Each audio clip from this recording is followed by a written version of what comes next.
আসসালামু আলাইকুম রহমতুল্লাহি ওবারাকাতুহু। পবিত্র মাহে রমাদান এই মাসে পুরুষ কিংবা মহিলা উভয়েই তারা রমজান মাসকে কেন্দ্র করে সৎ আমল করার চেষ্টা করে এবং বিভিন্ন ধরনের কাজে বেঁচে থাকার পরেও তারা একটু দিনে কিংবা রাত্রে সৎ আমল করার চেষ্টা করে। এটা আমাদের এই যে মুসলিম হিসাবে এটা আমাদের করণীয় এবং এটা আমাদের কর্তব্য। তবে আমাদের বাঙালি কিছু মা বোনদের দেখা যায় যে তারা সবসময় ব্যস্ত থাকে। দেখা যায় যে সেহরি বানায়, ইফতার তৈরি করে এবং বিভিন্ন সাংসারিক কাজে তারা ব্যস্ত থাকে। স্বামীর কাজে ব্যস্ত থাকে, ছেলে মেয়ের কাজে ব্যস্ত থাকে কিংবা বাবা মায়ের খেদমতের কাজে তারা ব্যস্ত থাকে।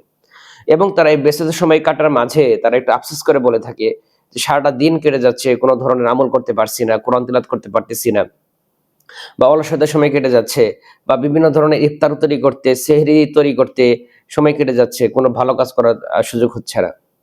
তাদের জন্য সুসংবাদ হচ্ছে যে তাদের নিয়ত যদি সহি হয়, এই রমজান মাসকে কেন্দ্র করে তারা ইফতার বানানো, সেহরি তৈরি করা এবং সন্তান সন্ততি এবং যাবতীয় যে কাজগুলা করে থাকে, যেগুলা সংসার রিলেটেড সবকিছুই এটা সওয়াবের অন্তর্ভুক্ত হবে ইনশাআল্লাহ।